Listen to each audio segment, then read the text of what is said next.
stars and caught the red-hot light of the North Star.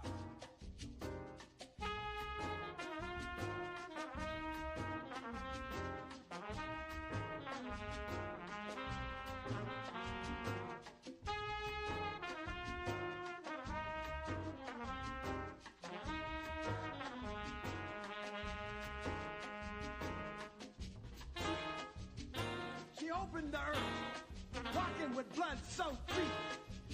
She challenged the whip, the gun, the knife. She challenged the fire, pulled from the bodies of slaves, made into laws, prisons, and courts.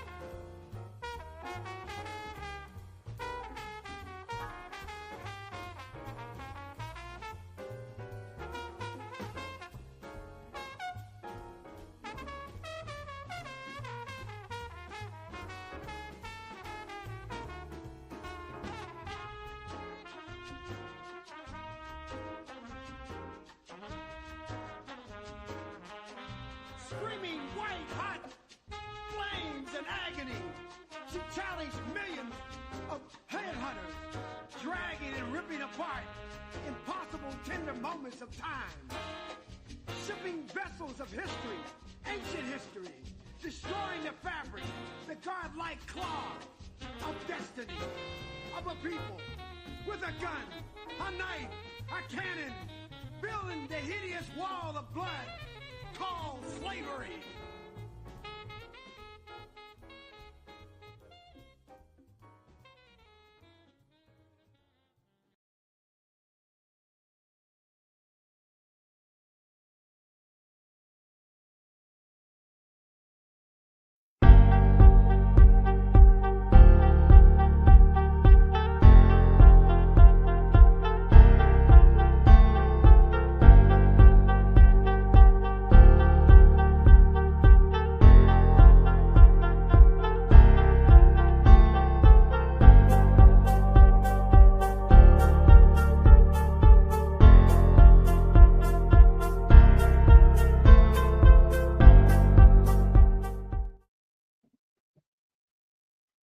Good afternoon and welcome back.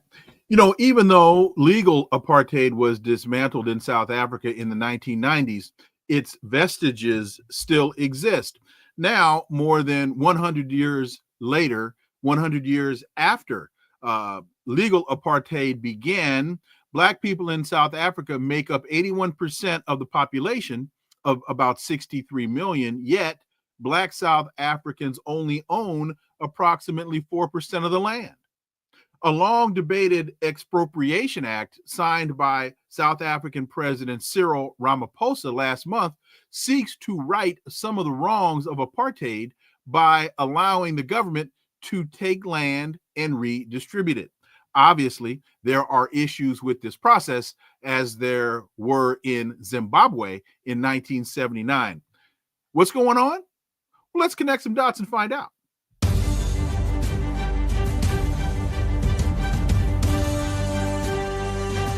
Connecting the Dots with Dr. Wilmer Leon, where the analysis of politics, culture, and history converge.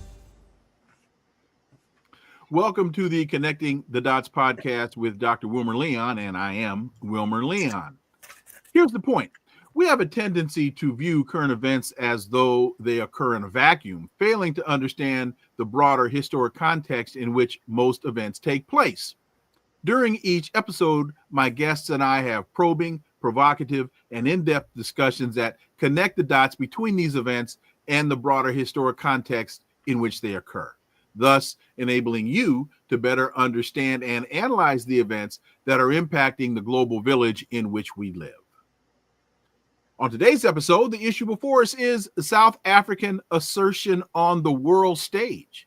It's back in the news with land reform and Gwede Mantashe, South Africa's Mineral and Petroleum Resources Minister and ANC chair, said African nations should implement retaliatory measures on critical minerals. Quote, they want to withhold funding, but they still want our minerals. Let us withhold minerals. Africa must assert itself. End quote. For insight into this, let's turn to my guest. He holds the John J. and Rebecca Moore's Chair of History and African American Studies at the University of Houston. He's one of the most prolific writers of our time. His latest book is entitled African Americans and a New History of the USA. Dr. Gerald Horne. Gerald, as always, welcome back. Thank you for inviting me. So let's talk about again, well, I'll put it this way. Your thoughts on how I frame the issue. Let's start there. Well, certainly this has been quite an abrupt turn of events. I'm speaking of Mr. Trump seeking to worsen relations with Pretoria in light of this land reform bill that is yet to be executed and in many ways mirrors similar measures in the United States. For example, we know that in the United States, there's the power of eminent domain, as it is called in legal circles, whereby the government can expropriate land, for example, if it wants to build a wall alongst the Texas-Mexico border and Texas landowners are objecting. It's also important to see this measure by Mr. Trump in the same racist terms in which it is cast. I'm speaking of the fact that irrespective of his admonitions against immigrants and against those who are seeking to enter the United States, he has offered an open entree to so-called Afrikaner agriculturalists. I'm speaking of the settlers in South Africa, descendants of the Dutch Protestants and the French Protestants who descended upon that land in the middle of the 17th century.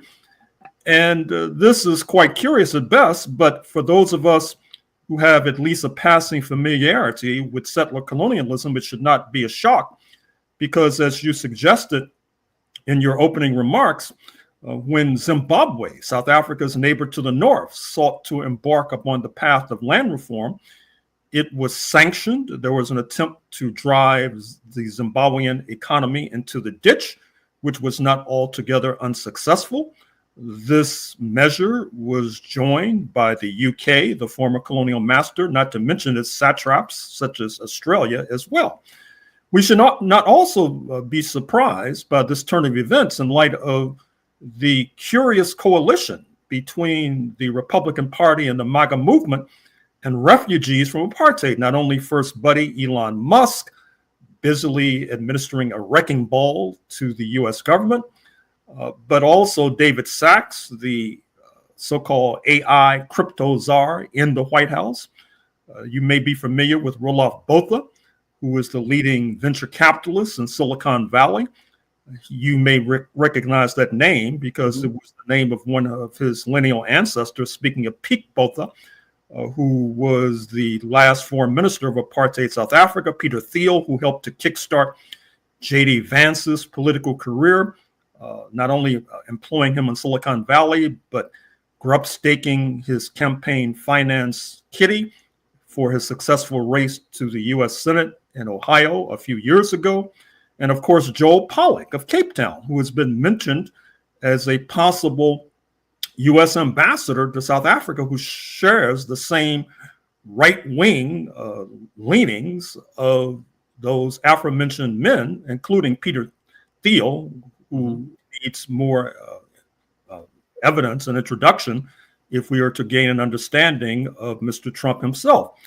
I think it's also important to mention that South Africa is in hot water because it dragged U.S. allies, speaking of Israel, before the International Court of Justice, making out a plausible case for genocide, which then was followed by an International Criminal Court indictment of Mr. Netanyahu, obviously, when he came to Washington and huddled Mr. Trump a few weeks ago. He should have been detained or at least subjected to a citizen's arrest. And this leads to a follow-on to the remarks made by Gwede Mantashe, a cabinet member in Pretoria, and the odyssey of Gwede Mantashe and those like him also helps to bring to light why there's such hostility to the South African government, because there are those who know that there is a de facto, if not an actual alliance between the ruling African National Congress and the South African Communist Party, despite the collapse of the Soviet Union 30 odd years ago. There's still, to put it mildly, a lingering anti-communism in the United States of America, and skepticism, to put it euphemistically, at this ongoing alliance between the ANC and the SACP. And I think that this brings me to the main point. At some juncture, hopefully sooner rather than later, I think the movement in the United States is going to have to come, albeit reluctantly, to the conclusion that we have to turn the tables on U.S. imperialism, which has supposedly a divine right to sanction Cuba, Venezuela, Nicaragua, Russia, China, Iran. The list is veritably endless. Turning the tables would mean we should move to sanction the United States of America. When the United States sanctions other countries, they hope that the pain inflicted will cause an uprising against the government that is sanctioned. We need to use that same logic against the United States of America. And I dare say that a right moment for such a policy is arriving. I listened, as your audience should as well, to the rather profound remarks made by Prime Minister Mia Mottley of Barbados at the recently concluded African Union Summit in Addis Ababa, Ethiopia. She mentioned that on September 7, 2025, there will be a historic face-to-face summit between the Caribbean leaders and their counterparts in Africa. They had a virtual summit in 2021. I've grown exhausted by recommending that the NAACP should be participating in these summits. I will make that call once again, but I will buttress it by saying that I would urge Jamaican Americans, Barbadian Americans, Guyanese Americans, etc., to make a beeline for Addis Ababa, Ethiopia on September 7, 2025, in order to buttonhole the delegates about this plan in store, in motion, to sanction U.S. imperialism so that its rapacious effort to remake the world in its image can come to a screeching halt. So the president takes office and he puts this suspension on U.S. aid, and particularly USAID. And we know the role that USAID has played and continues to play as it relates to regime change. But also, we can look at, for example, funding for AIDS medication in South Africa. And that's incredibly, incredibly important in terms of helping to manage and reduce the possibility of the spread of AIDS throughout the continent. That they've been able to get, particularly in South Africa, they've been able to get make incredible progress in that regard. Donald Trump suspends the aid. Now they're on the verge of having a dramatic reoccurrence of that scourge. And so South Africa decides to take matters into its own hands and say, well, you know what? You want to withhold your aid? We will withhold access to strategic minerals. Sounds like even trading to me. And when there's even trade, there is no crime. Dr. Horne. Well, you know that this captured headlines a few weeks ago when it was reported, apparently inaccurately, that the United States was supplying condoms, many millions of dollars in condoms to Gaza. It turned out that they were being supplied to a province of Mozambique, the northern neighbor of South Africa, that is to say, Gaza province in Mozambique. But in any case, it's apparent that the South African government is not going to take all of this lying down. Already there have been news reports about China rushing to fill the vacuum left by the evacuation of U.S. interests from South Africa. And I dare say that in light of the turmoil that the world is going through, particularly the European nations who had an emergency summit, as you know, yesterday in Paris, in reaction to Mr. Trump's lengthy phone call with Vladimir Putin, There is a fear in Western Europe that peace in Ukraine, not to mention the overall makeup of Europe as a continent, will be determined without Western European or Ukrainian input. To an extent, we're living through a very profound moment when there's a kind of musical chairs that is taking place, and there are going to be some participants in this game that are left without a chair to sit on, which will lead to their demotion. I say all that to say that the moment is ripe for the tables to be turned against U.S. imperialism. We already see that with regard to the aforementioned news reports about China and South Africa becoming ever closer. Recall that they're both constituent members of the BRICS alliance: Brazil, Russia, India, China, South Africa.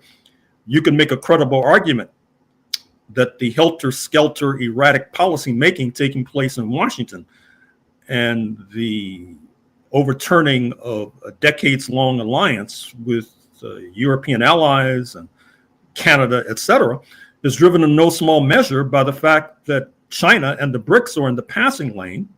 The United States is reacting hysterically as a result and is driving its European allies into a similar hysteria. And I should also say that I would hope that these North Atlantic so-called allies would engage in some kind of self-criticism. I'd say this particularly of Canada. As the northern neighbor of the United States, it has good reason to not be taken by surprise by this turn of events, because they're cheek by jowl with the state of Michigan, for example, in the U.S. Midwest, or, for example, heading westward, cheek by jowl with the state of Washington and British Columbia.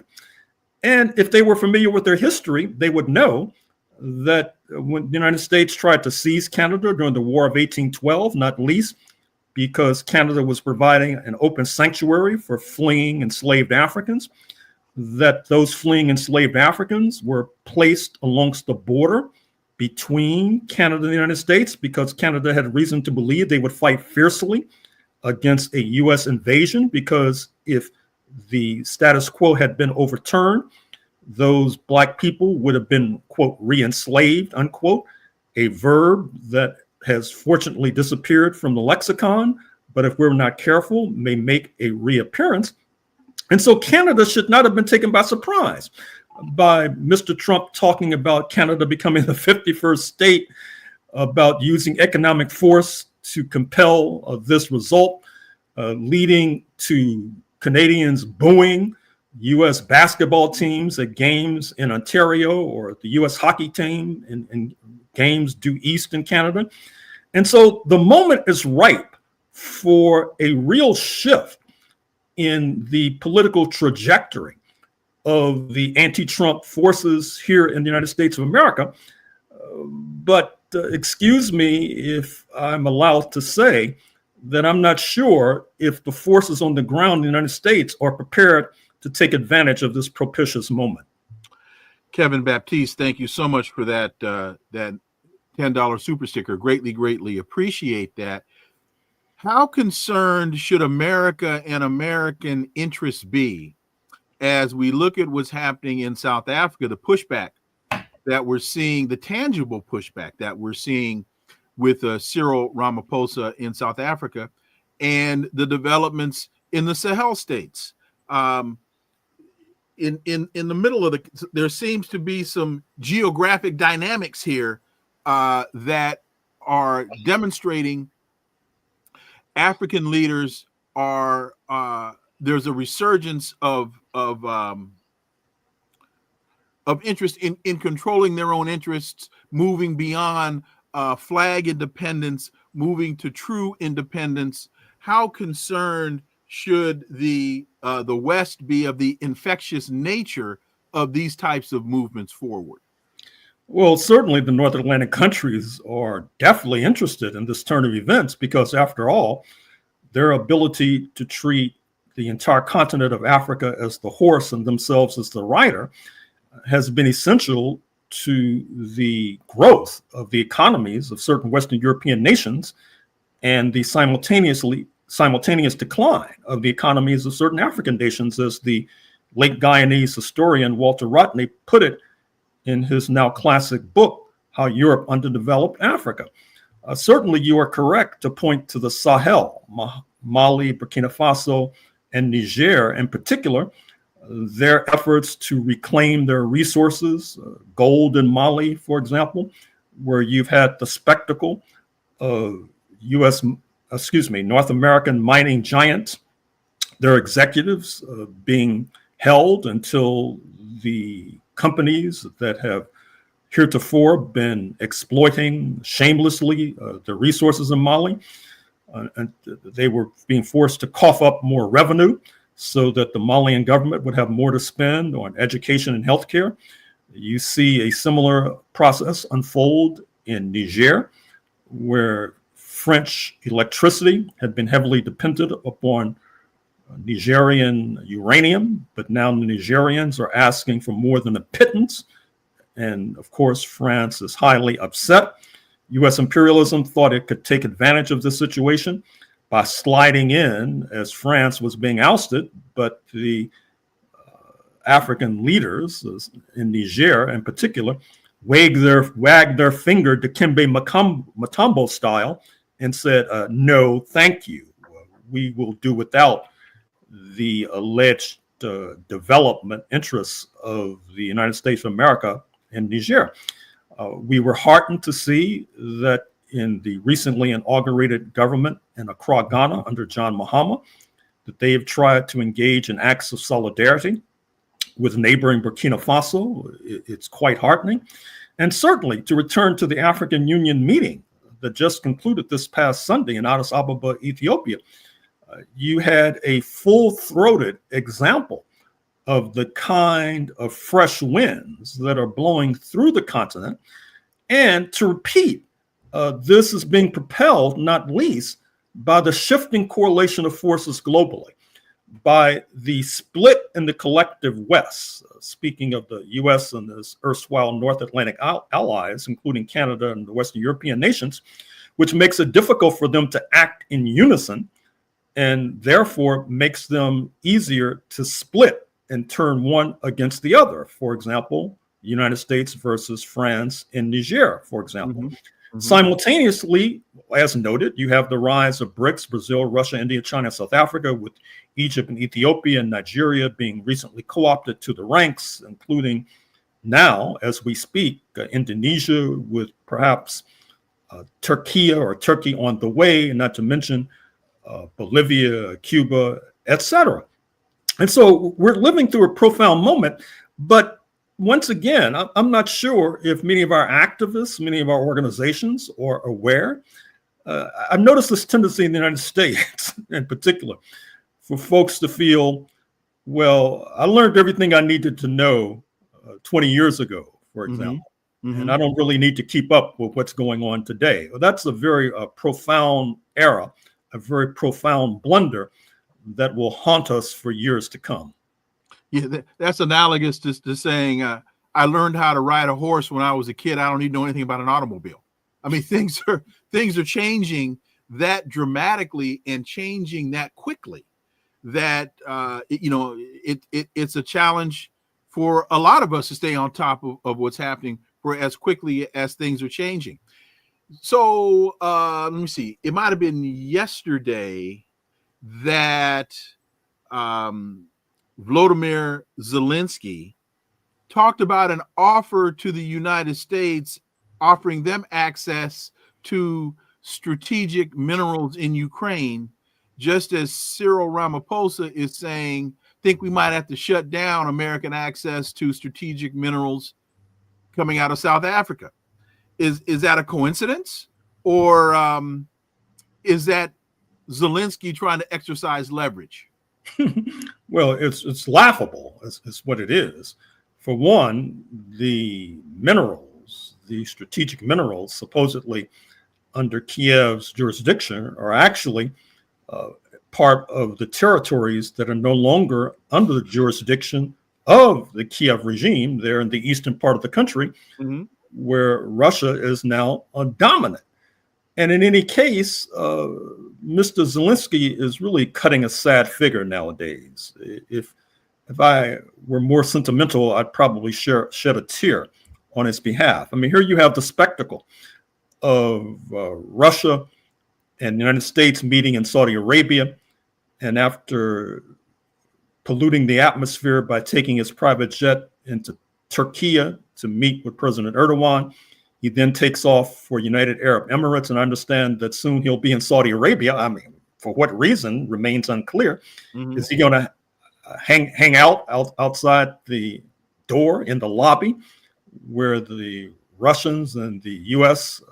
leaders are meeting in order to try to get a word with one or the other?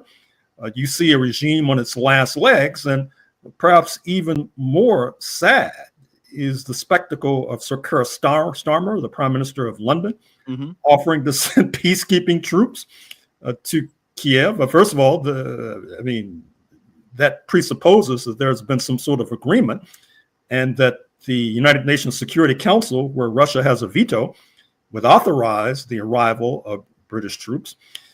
Then, of course, he was slapped down by Chancellor Scholz in Berlin, who said correctly that this was totally inopportune, what Mr. Sir Keir had to say.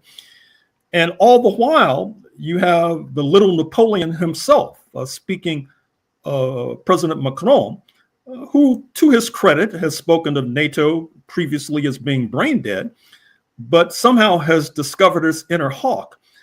And I think that helps to explain why he's been in the forefront of late in helping to gin up Russophobia. And I think it's important for our audience to understand that what's happening right now as we speak may be a kind of resolution of a centuries-old challenge to the North Atlantic Bloc. I'm speaking of what used to be called the Russia question, whereby you had the largest and most populous nation on the continent, speaking of Russia, with 150 million population to Germany's 82 million, with gold, natural gas, oil, unlike most of its neighbors to the west. And therefore, you saw 200 years ago Napoleon trying to invade Russia and being soundly and roundly defeated, despite the fact that many of these regimes consider themselves to be Christian regimes. They, in the 1850s, allied with Muslim Ottoman Turkey in the Crimea War to try to bring Russia to heel. You had 50 years later, Britain sponsoring the Japanese attack on Russia.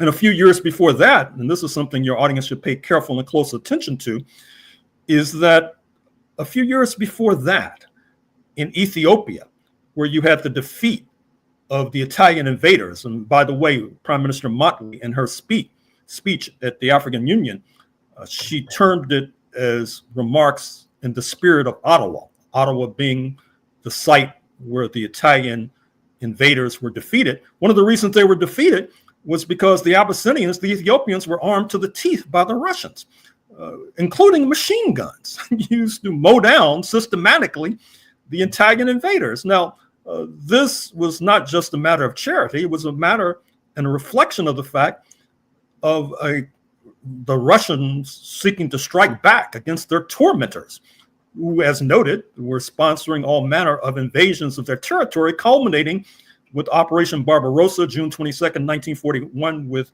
Hitler's invasion, where he met his Waterloo, Mr. Napoleon Bonaparte. And of course, the entire Cold War was an anti-Russian, anti-Moscow crusade, which, by the way, led to the rise of the People's Republic of China, with Mr. Nixon effectuating an entente with China a half century ago on an anti-Moscow basis.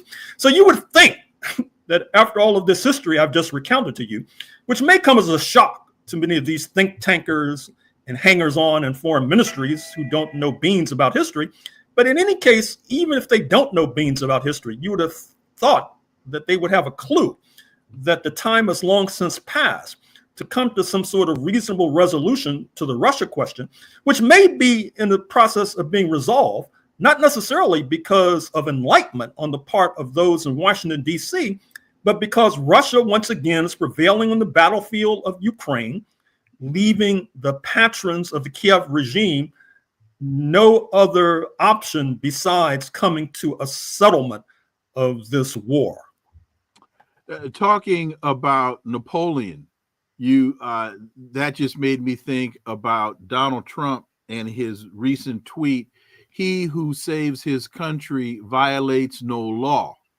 That was a quote by Napoleon, which then brought to mind, I think, the quote by Sun Tzu: "An evil man will burn down his own kingdom to rule over the ashes."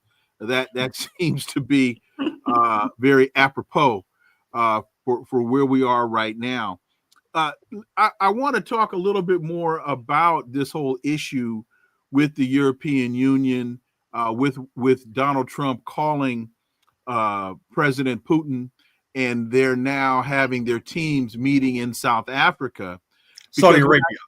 Thank you, Saudi Arabia. Yeah, thank you. Got a little confused with the first topic because when I listen to the Western press, when I listen to MSNBC, when I listen to CIA, when I listen to CNN, the rhetoric that they just continue to repeat, Vladimir Putin wants to take over Ukraine. Vladimir Putin wants to take over Europe. If we listen to them, we're going to, he's going to wind up in Cleveland by April. From what I can discern, the deal is done. Once Donald Trump says, Ukraine, you're not getting into NATO. Ukraine, you're not getting your land back. That doesn't sound like a peace deal. That sounds like surrender. And it sounds to me as though Donald Trump has made the decision. We're moving on. His focus is now China. We're talking surrender. Vladimir, you've made all the money you're going to make. Let's move on. Time, Vladimir, to move to South Florida and live out the last years of your life. And certainly you have a point, a cogent point, which is conspicuously and sorely missing, not only from the corporate media that you just mentioned, but also from Deutsche Welle in Germany, from BBC in London, CBC in Canada, France 24 in Paris. That is to say, they don't place the Saudi meeting in the larger context that you just did, which is that the United States is trying to do a reverse Nixon Kissinger to repeat. Let me throw one more thought I left out of this, and that is one of Joe Biden's problems and one of Kamala Harris's problems had to be narrative. How do you extract yourself from the fight you started and lost and still claim victory? Donald Trump's basic point is, I didn't start this mess, even though he sent weapons into Ukraine. Hey, I didn't start this mess. This isn't on my watch. I'm done. I'm out. Let's go get a hamburger. I'm sorry to have interrupted you. Well, as the saying used to go in the streets, my name is Wes. I ain't in this mess.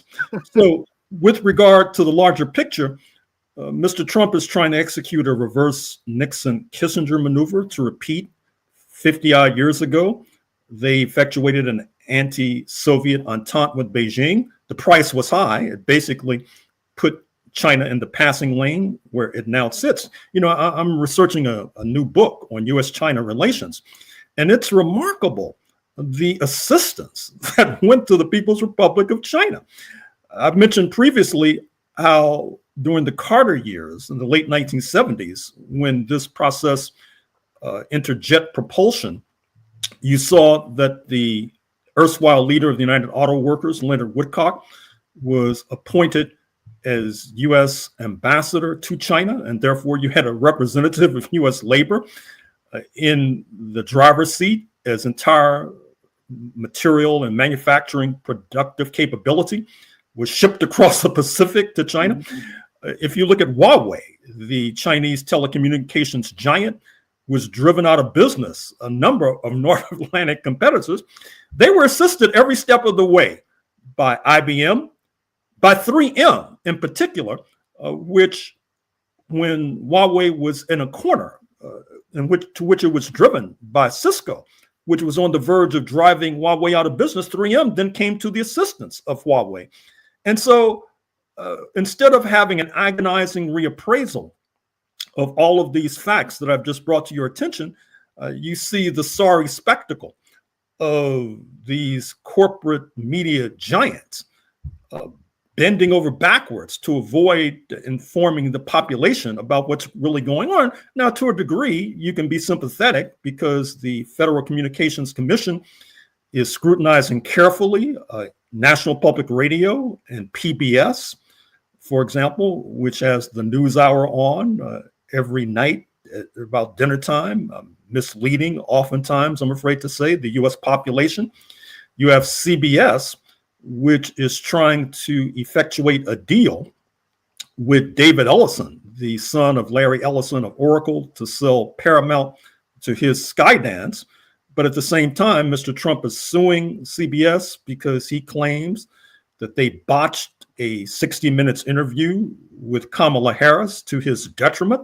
That is questionable, but recall that ABC settled a similar questionable lawsuit that Mr. Trump filed after George Stephanopoulos, their host, made some remarks that were actually not altogether inaccurate with regard to a legal case involving E. Jean Carroll, who had sued Mr. Trump because of these credible allegations that he had manhandled her, to put it mildly. And so, on the one hand, one can be quasi-sympathetic to the dilemma of these U.S. corporate giants and so-called public sector giants like NPR and PBS. But at the same time, don't they have a larger mission to inform the U.S. populace without fear or favor? And then, of course, once again, to return to Europe, you have the spectacle of Europe's fate being determined in Saudi Arabia, not in Switzerland, because Switzerland went all in with regard to the anti-Moscow gang up post the special military operation of February 2022. And then, even more insulting were the remarks of Vice President J.D. Vance at the Munich Security Conference just concluded, where he lectured rather unctuously his German hosts with regard to how they should extend a warm embrace to the Alternative for Germany party, which has flirted with fascism and has basically suggested that the U.S. posture with regard to so-called freedom of speech, which of course comes in the context of folks in the United States demanding the right to defame, slander, and libel Black people without fear of being brought to account. Well, that particular approach will not work, quote unquote, in Germany, given their recent unfortunate flirtation, if you like, with fascism, which led to the deaths of millions of Germans, not to mention millions more of Russians. And so once again, if these European leaders, these think tanks, these foreign ministries, if they had any sense, they would be tuning in to connect the dots with Dr. Wilmer Leon and then sending you super stickers to ensure that your program would continue indefinitely, if not forevermore. At least when I have Dr. Gerald Horne on the show, they would be tuning in and sending super stickers. One more connect the dots if the dots need to be connected. We were hearing months ago that a lot of the weapons that were targeted for Ukraine were finding their way into the Sahel. And we see again Donald Trump attacking South Africa with U.S. with the removal of funding relative to USAID, and now we see this shift away from Ukraine towards Russia. Should we be connecting those dots, or are those just disparate historic events that are not related? Well, you should not see it as coincidental. that in the immediate wake of the special military operation of February 2022, that you had credible assertions and allegations by African students matriculating in Ukraine, that they were being treated in a discriminatory fashion, for example, as they were trying to exit, for example, leading to fierce protests from Abuja, that is to say from Nigeria in particular. At the same time, we see that as the Kiev regime seeks to undermine Moscow, they feel that it is in their interest to undermine Russia's position in the Sahel by taking a position opposed to that of Russia. That is to say, if Russia is backing the regimes in the Sahel, perhaps the Kiev regime should back those who are opposed to the regime opposed to the regimes in those particular regions. And I was struck by an article that I just read that suggests that rather than accept the verdict of history and disappear into what is thought to be his palatial digs in South Florida, that Mr. Zelensky instead will up the ante by trying to unleash a kind of guerrilla warfare in Moscow, which then opens the possibility, once again, of the United States playing a double game, perhaps trying to support that nefarious effort under the table as they're talking sweetness and light with Russian diplomats, for example, what's unfolding in Riyadh, Saudi Arabia, as we speak. However, I must say that contrarily, I was taken by the fact that not only are the U.S. diplomats huddling with their Russian counterparts in Saudi Arabia, apparently there was a delegation of U.S. diplomats to Belarus of late. Belarus, of course, being a close ally of Moscow, a former Soviet republic. It has been under sanctions as well, but now there might be a thaw in place. If that is taking place, that also may be good news for Africa, because in its diplomatic isolation, I could not help but notice that President Lukashenko of Belarus was to be found repeatedly in Zimbabwe, in Southern Africa, in recent months. So once again, the world is changing rapidly. What you may have thought you knew yesterday could be wholly inoperative today, certainly tomorrow. And it's well past time to try to catch up, for example, by tuning in to Connect the Dots with Dr. Wilmer Leon. Particularly when Dr. Gerald Horne is the guest. So last week, Israel's talking about striking Iran. They're once again bringing up the stories of the Iran nuclear program, and they're going to have to strike in Iran in order to set back their nuclear program. But now the United States is in Riyadh talking with Russia, and Russia and Iran are on very, very good terms. So do you think one of the things that Sergei Lavrov is telling Lil Marco is, look, son, this is a game for men, not for boys. And they call you Lil Marco for a reason. Don't mess around out here, son, and get your feelings hurt. As it relates to, go back and tell Netanyahu, not a good idea. Well, we have to be careful right now because, once again, to try to place this in context, as noted, Washington intends to reverse Nixon Kissinger. They're going to try to whisper sweet nothings into the ear of Sergei Lavrov as they try to effectuate an anti-China entente with Moscow. I don't think it's going to work. In fact, for the umpteenth time, expect to see President Xi Jinping in Moscow on May 9th, 2025, the holiest day on the Russian calendar, marking the 80th anniversary of the defeat of fascism.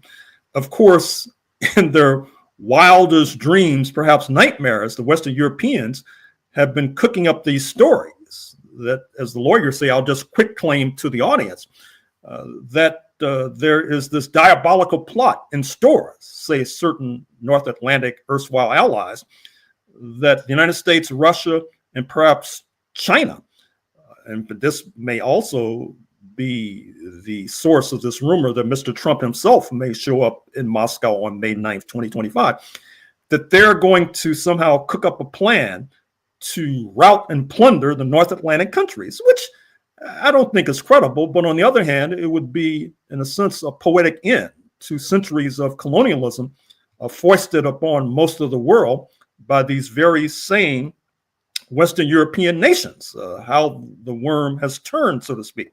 But with regard to Israel, I would caution the Israeli hawks to cool their jets.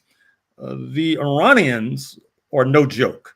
Not only do they have a population about 8 times the size of Israel's reported population, including Palestinians with less than a modicum of rights, that is to say a population of about 10 million to Iran's 80 million plus.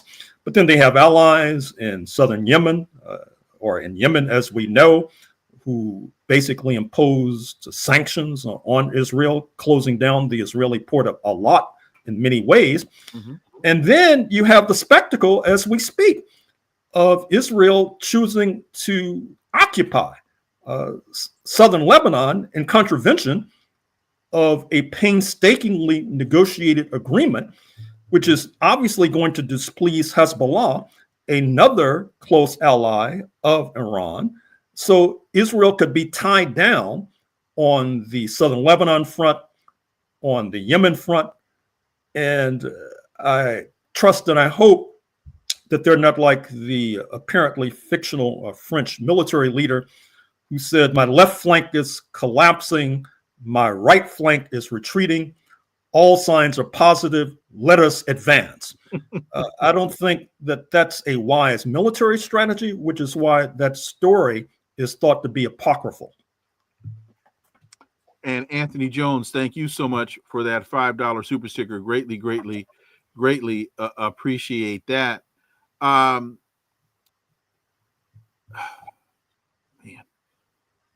there's so much as we look at now. Donald Trump is firing federal employees. He fired something like 5,200 people in HHS as Robert Kennedy Jr. takes over HHS, having absolutely zero background in public health. We have a measles outbreak in Texas. They're talking now a bit about a quademic with COVID, RSV, the flu, and you're cutting public health officials at the CDC. Dr. Horne, this is, as my older brother would say, felony stupid. And we can factor DEI into this conversation as well. Well, most assuredly. And to add to your litany, we cannot disconnect this remarkable spate of airline incidents to this attack on the Federal Administration, Aviation Administration, for example. Most recently, what happened in Toronto, I'm sure you must have seen the video of a flight from Minnesota going belly up.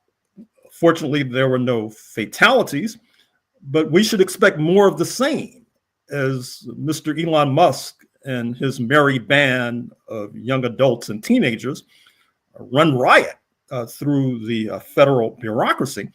And in this context, the Financial Times of London had a very striking article by Christine Lagarde, the head of the European Central Bank, who said that the Europeans should be trying to attract talent from the United States of America.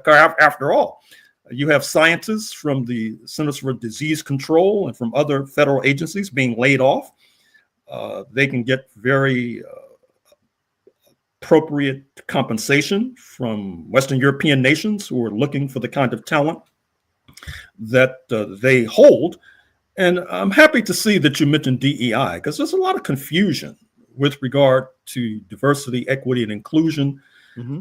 I mean, what's striking is that diversity, equity, and inclusion in many ways was an effort by leaders in our community to disrupt the class collaboration that undergirds settler colonialism, that helped to bring the United States into being, whereby Euro-American working class elements would align with Euro-American ruling class elements. DEI did an end run around that by saying, for example, as Franklin Delano Roosevelt said in the early 1940s, when he was under threat of a march on Washington led by A. Philip Randolph at a time when the United States was under international pressure, that federal contractors, which consist of a significant portion of the U.S. economy, should eventually have goals and timetables with regard initially to Black workers, then expanded across the board to non-minority women and others subjected to discrimination.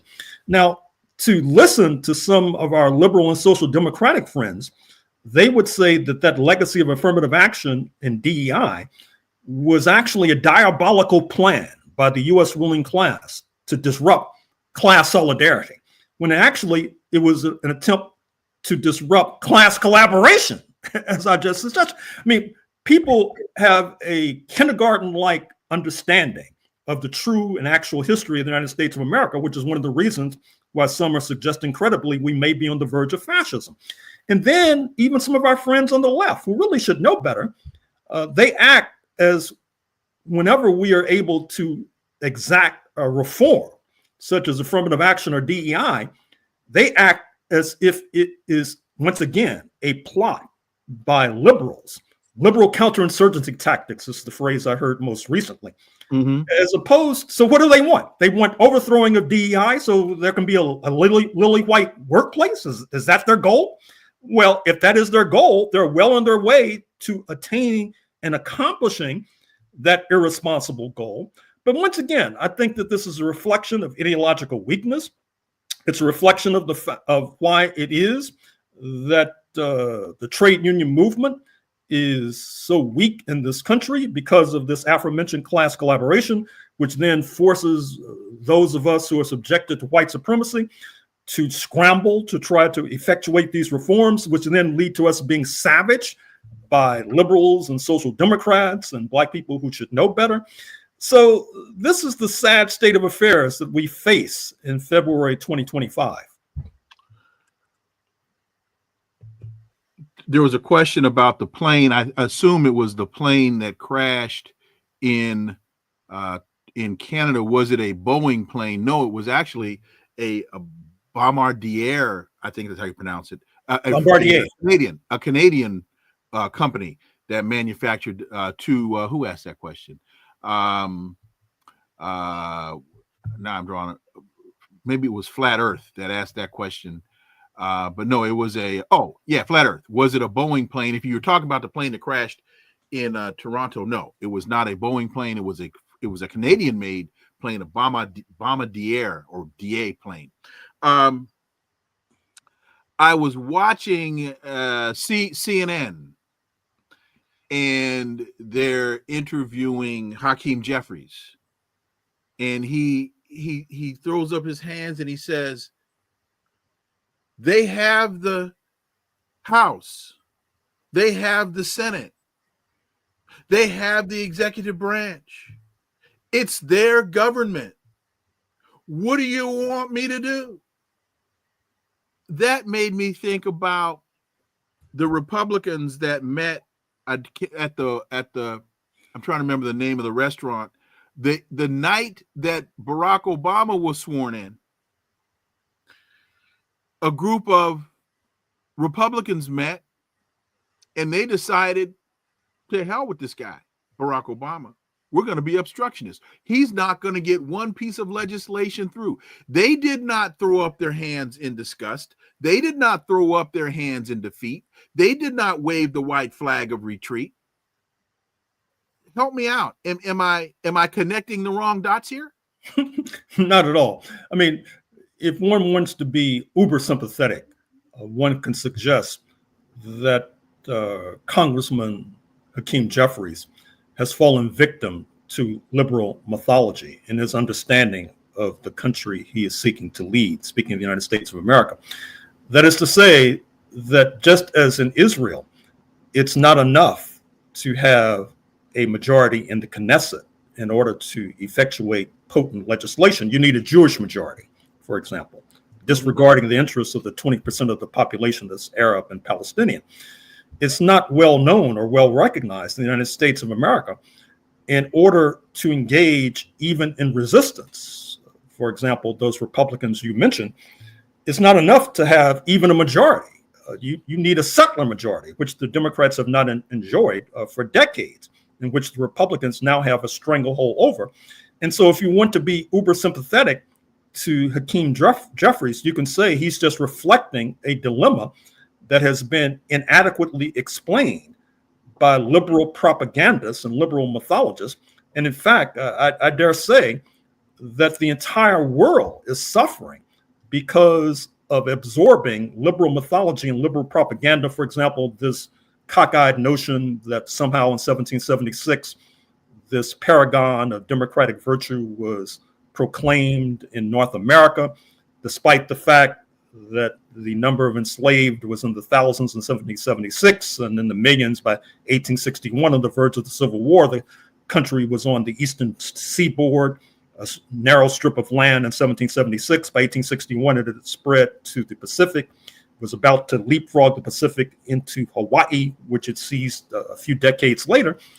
And so, once again, Mr. Jeffries, perhaps he too needs to tune in to connect the dots. He too needs to send Dr. Wilmer Leon a super sticker. And if he did, he would not be quoted so abysmally on CNN throwing up his hands. Instead, he would say, you know what? We need to encourage movements that are calling for sanctions against the Trump regime in Washington. We need to encourage movements to put wind in the sails of the Democrats in the House and the Senate by taking to the streets and administering some street heat, as Reverend Jesse Jackson used to counsel repeatedly. But perhaps I'm asking too much of this corporate lawyer from Brooklyn, who now thinks he's on the verge of becoming the first Black Speaker of the House of Representatives. Well, I think it's also important to remember that he, along with Kamala Harris, went to CARICOM trying to convince CARICOM in the what I call the minstrel diplomacy to be the black face on American imperialism in the invasion of Haiti. I think CARICOM told him to go pound sand. And now then you've got Nancy Pelosi saying on the record saying Democrats, well, what are Democrats? She was asked a question in an interview. What are Democrats going to do now in response to Trump? And she said, Democrats don't need to do anything. And I heard Senator Chris Van Hollen from Maryland today. He now has coined, or the Democrats are coining the phrase, the grand betrayal. Their tactic now, he says, we have to get Americans to understand that Donald Trump is engaged in the grand betrayal, that he has lied to American people, and we need to call him out for this, which is true. But in the 30 minutes that I heard Chris Van Hollen on an NPR show today, might have been the 1A, he never talked about a Democratic plan to show Americans what Democrats are going to do to make their lives better. It sounded like they're doubling down on the Kamala Harris failed tactic of Donald Trump's a skunk at the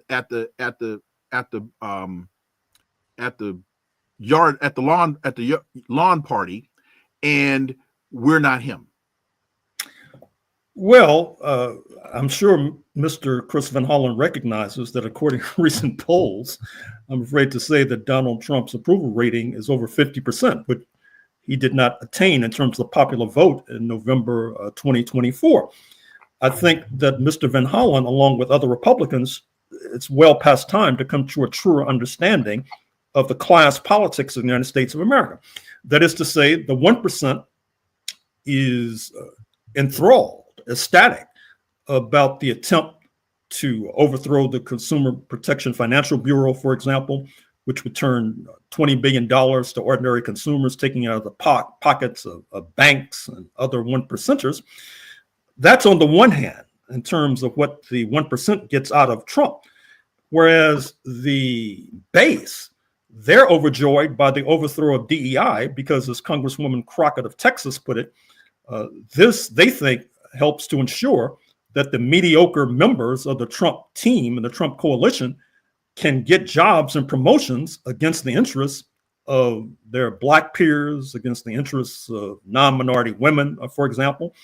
And it's that curious class coalition of the 1% and the working class and middle class base that undergirded settler colonialism when it was established on these shores approximately 500, 450 years ago, that continued throughout the centuries and that has continued to this very day, reaching a new apex on November 5th, 2024. I know your time is very short, as you are an incredibly popular guest. Do you have any additional time you can give us, or do you have another commitment? Let's get it on. Thank you, sir. So as we're looking at these protests that are starting to manifest themselves in the United States in opposition to these mass firings, as we look at Donald Trump trying to overturn the 14th Amendment and do away with birthright citizenship,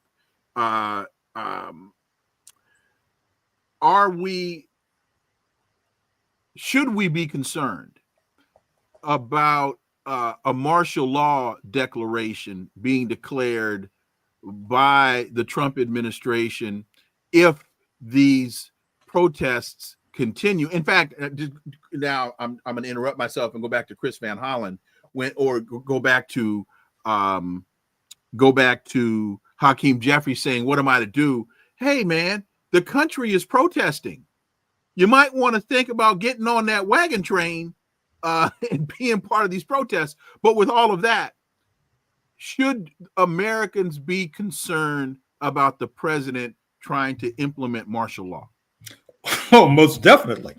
You need look no further than news accounts of General Mark Milley, who was leading the U.S. military during Trump 1.0 and had grave concerns that Mr. Trump was going to try to unleash the U.S. military against civilian protesters. This was during the era of the George Floyd protests, the insurgency of the Black Lives Matter movement. Certainly, we should be concerned because we see what's happening in Guantanamo, illegally occupied Cuban territory, where tent cities are being constructed ostensibly for the use of undocumented workers.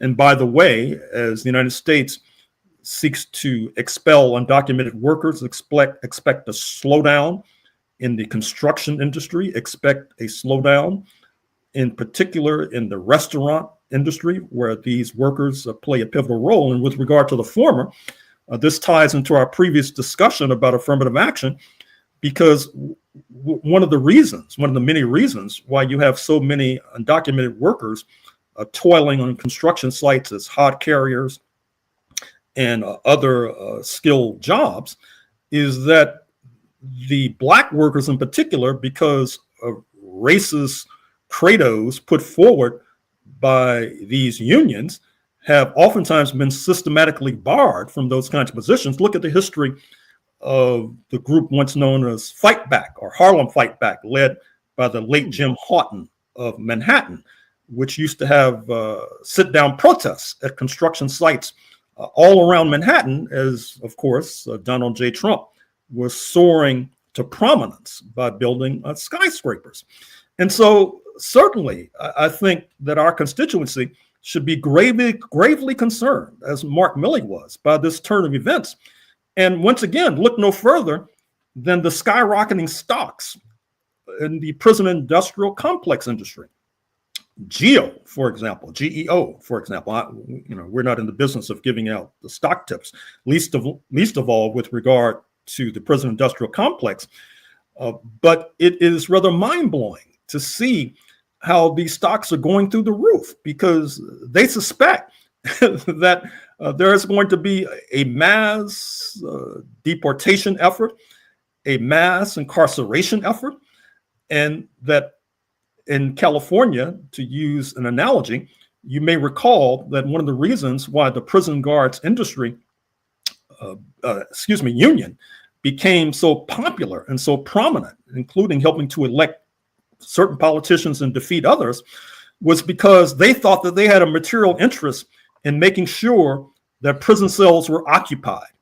And once again, you have a material impulse to make sure that the prison industrial complex and those who supply Guantanamo, that after the so-called undocumented workers are attended to, they can then turn their attention to the documented.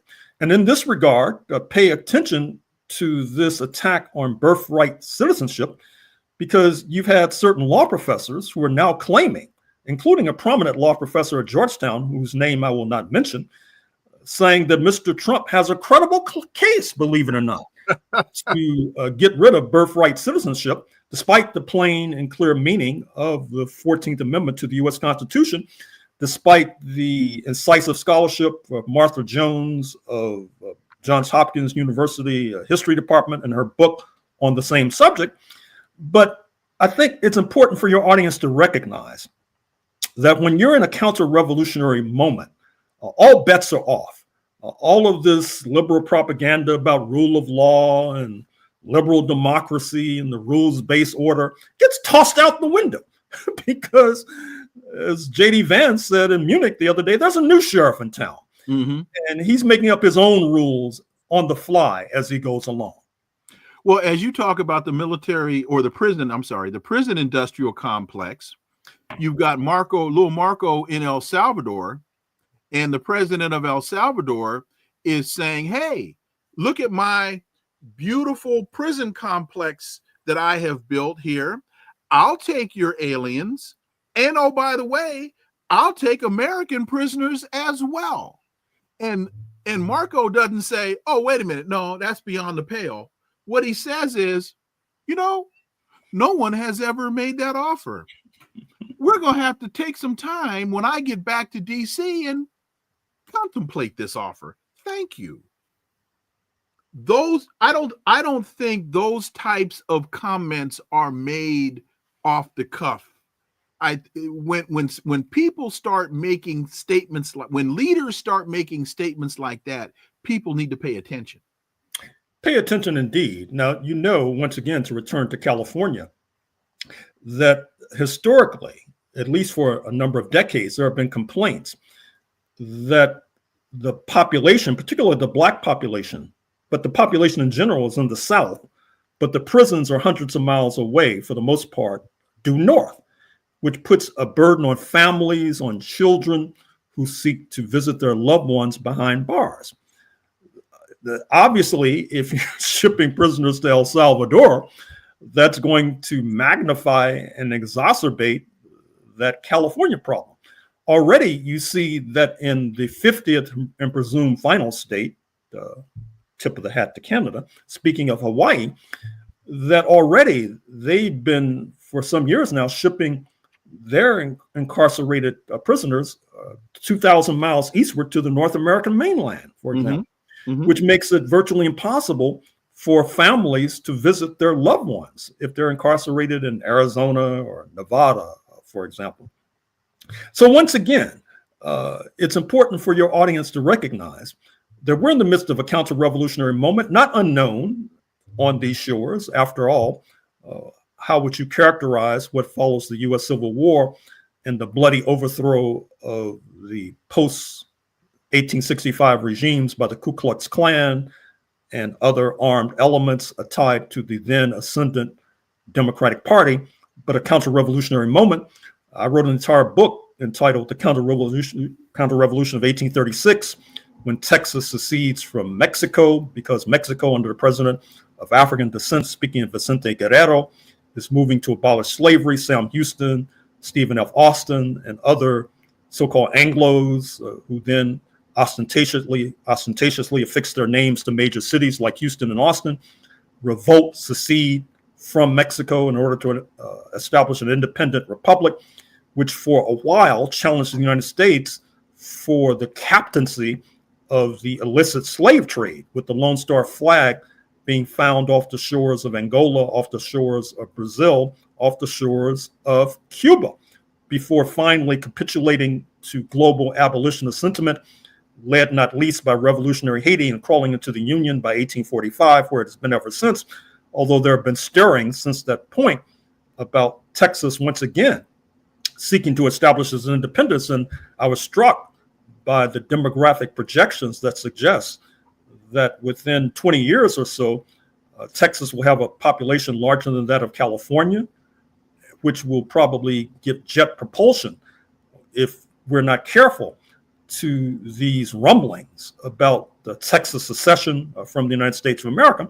So it's difficult to have a reasonable conversation, I'm afraid to say, except, for example, on Connect the Dots with Dr. Wilmer Leon, about these profound moments, because the knowledge and the knowledge of the history in particular has been polluted irredeemably to a degree by this liberal mythologizing, by this myth making that, as noted, has even penetrated the think tanks and foreign ministries of Canada and the Western European nations.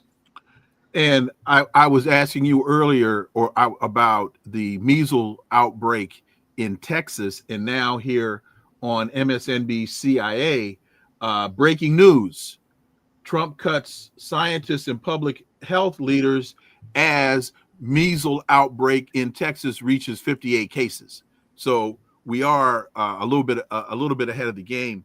As we've been talking about El Salvador and Marco Rubio in El Salvador, Donald Trump sending immigrants to Guantanamo.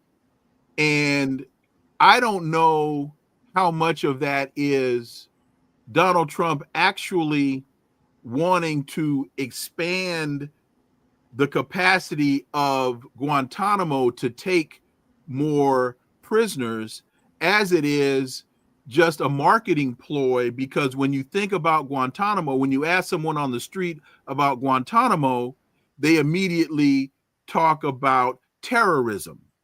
And Donald Trump trying to equate undocumented immigrants as invaders and terrorists. Your thoughts on that analysis?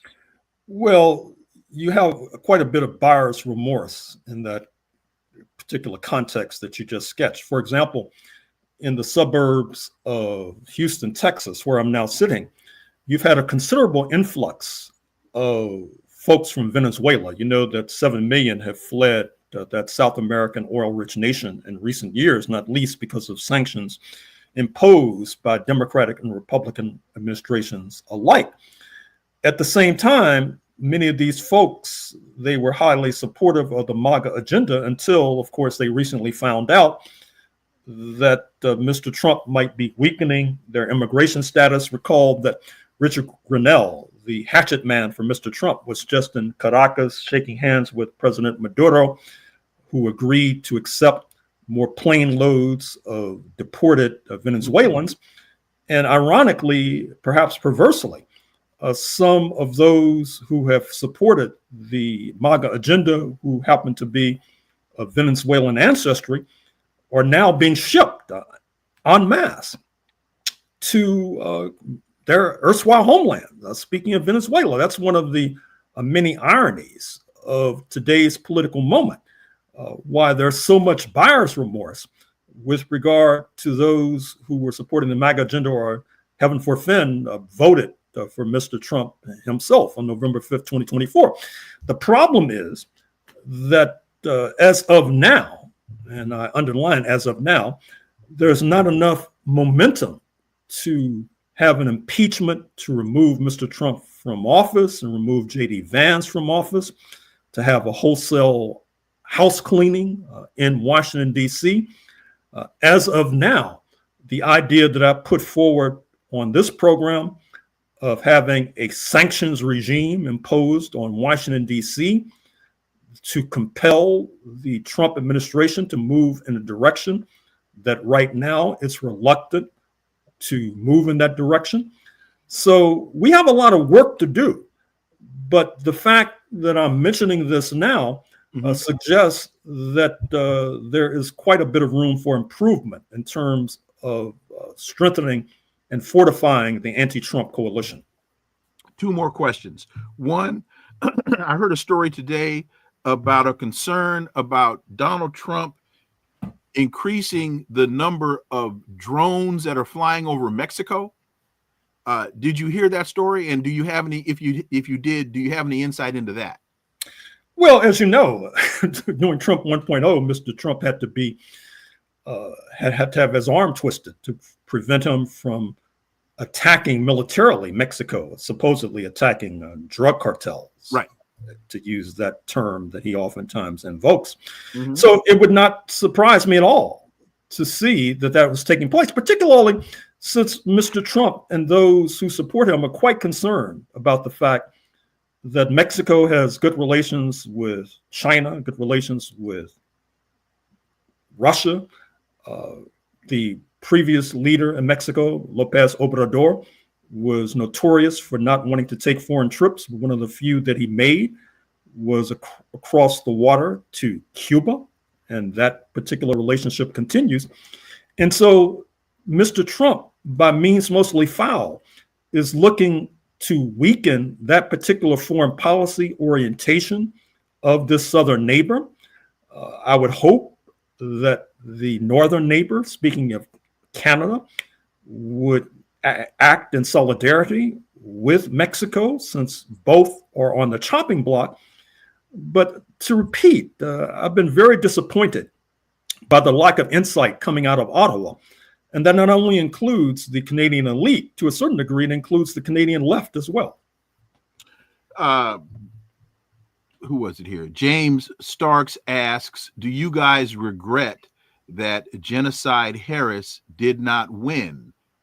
You don't have to answer that if you don't want to. No, I don't regret it. I was given the choice of, do I want strychnine or do I want arsenic? I don't want poison, period. And I think that oh shoot, now I'm just drawing a blank on this. Scott Ritter was right when he said his major concern that was, if Vice President Harris won, we'd find ourselves in a nuclear war within 6 months.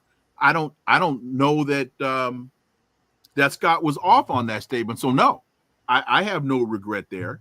I don't know if you want to respond to that or if you want to move to the final question. Well, let me just say briefly that what I regret is that the candidate I supported, Dr. Cornel West, did not receive more support, particularly in places like Texas, where it was a foregone conclusion that Republicans, as they have done repeatedly and consistently for decades, would prevail. I think that oftentimes our analysts of politics, once again, are rather lacking in terms of their knowledge, not only of the fact that the United States is a federal system, that's baked into the Electoral College, and that, as a number of Democrats, including Hillary Rodham Clinton, could tell you, you could get the most votes and still lose because it's a 50-state race, not a single unitary race. And the fact that ABCs of U.S. political math is not grasped is one of the many reasons why, once again, we may be on the verge of a fascist-like catastrophe. And final question, you mentioned the archipelago known as, formerly known as the Sandwich Islands, Hawaii. Could you just quickly explain how the United States wound up laying claim to the Sandwich Islands?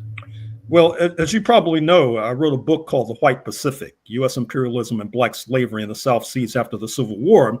And a thesis of that book was that the independent kingdom of Hawaii, post-1865, was blocking the attempt of U.S. enslavers whose appetite for enslaving dark-skinned people had not been sated by their defeat in the U.S. Civil War, and they had moved on to the Pacific and trying to enslave Melanesians and Polynesians, people who look like yourself and myself. The Kingdom of Hawaii sought to intervene, and for their troubles were overthrown. Well, now I'm writing another book that'll be out probably early next year, The Counter-Revolution of 1893, the roots of U.S. imperialism in the Asia-Pacific region, the Hawaii coup and the roots of U.S. imperialism in the Asia-Pacific region. And of course, the Hawaii coup, of course, was when the Euro-Americans forcibly overthrew the Hawaii Kingdom, which probably had the most sophisticated diplomatic approach of any of the indigenous folks overthrown by U.S. imperialism in its march from the Atlantic through the Pacific, with diplomatic legations not only in Japan, but in Russia, London, South Africa, etc. The problem was its military approach was not as sophisticated, for example, as that of the Comanches in Texas, who, by the same token, did not have the diplomatic outreach that the Hawaii indigenous had. And so with the coup of 1893, you saw Hawaii becoming a territory of the United States, so-called. It's really an occupied nation.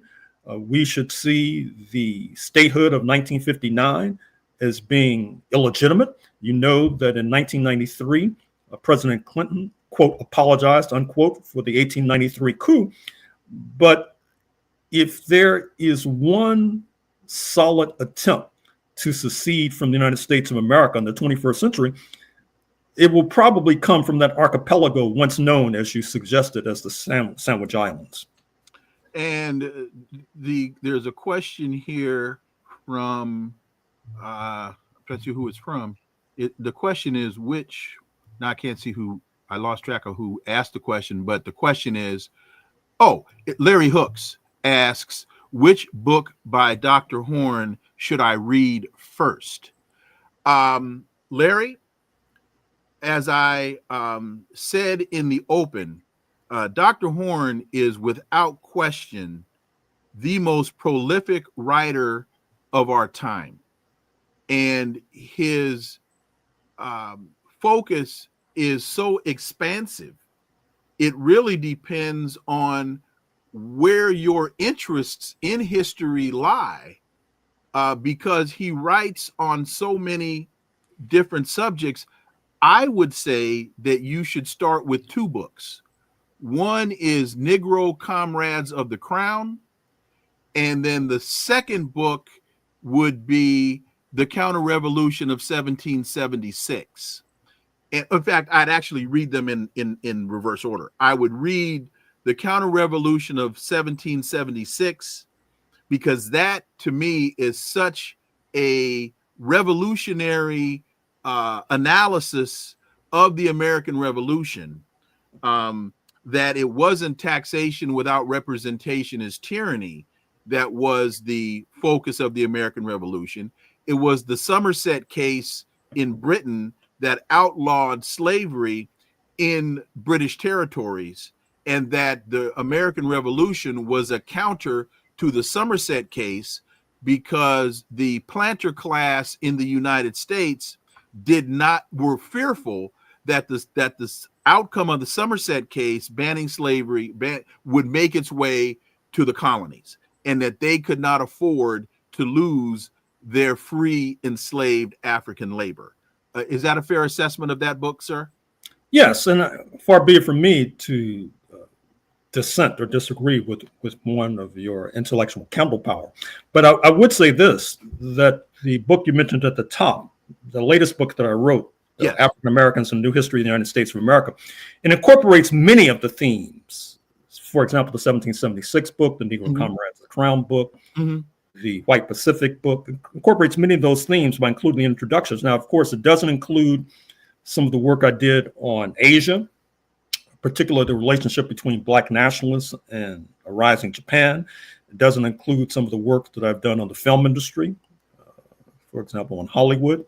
It mostly deals with some of the contesting the mainstream so-called analyses of Black history in that particular book, African Americans and New History of the United States of America.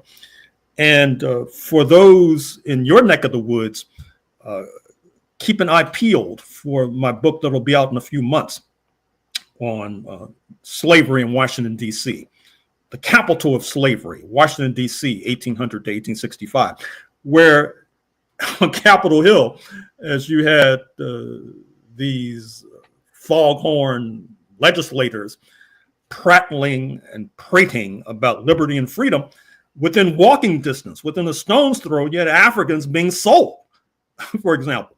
And somehow that image has escaped the attention of too many, where they could have been unveiling the hypocrisy of U.S. liberty and so-called freedom, but instead they went for the okie doke. And peace in the world. Thank you for that very generous $20 super sticker, because folks, we surely need your financial support to continue this program. And my life totally, your $10. Thank you so much. That's greatly appreciated. But again, Dr. Horne is the most prolific writer of our time. And so there are, again, which book should you start with? It depends on what your interests are. But again, I think the current book is great, as well as Black Comrades of the Crown and the Counter-Revolution of 1776. Dr. Gerald Horne, my dear brother, thank you so much for your time. You are always so gracious when I call. And again, thank you. Greatly appreciated. Obviously, the turnout today for the show was tremendous, as it always is when you join. And waiting for the next book to come out, and look forward to having you back. Thank you for inviting me. Folks, thank you all so much for listening to the Connecting the Dots podcast with me, Dr. Wilmer Leon. Stay tuned. A new show tomorrow. Dimitri Leskaris will be joining the show tomorrow, talking about what's going on right now in historic Palestine, as from a number of different perspectives. Follow us on social media. All the links are below in the show description. And remember that this is where the analysis of politics, culture, and history converge, because talk without analysis is just chatter, and we don't chatter here on Connecting the Dots. See y'all tomorrow. Until then, I am Dr. Wilmer Leon. Enjoy the rest of your day. Peace. I'm out.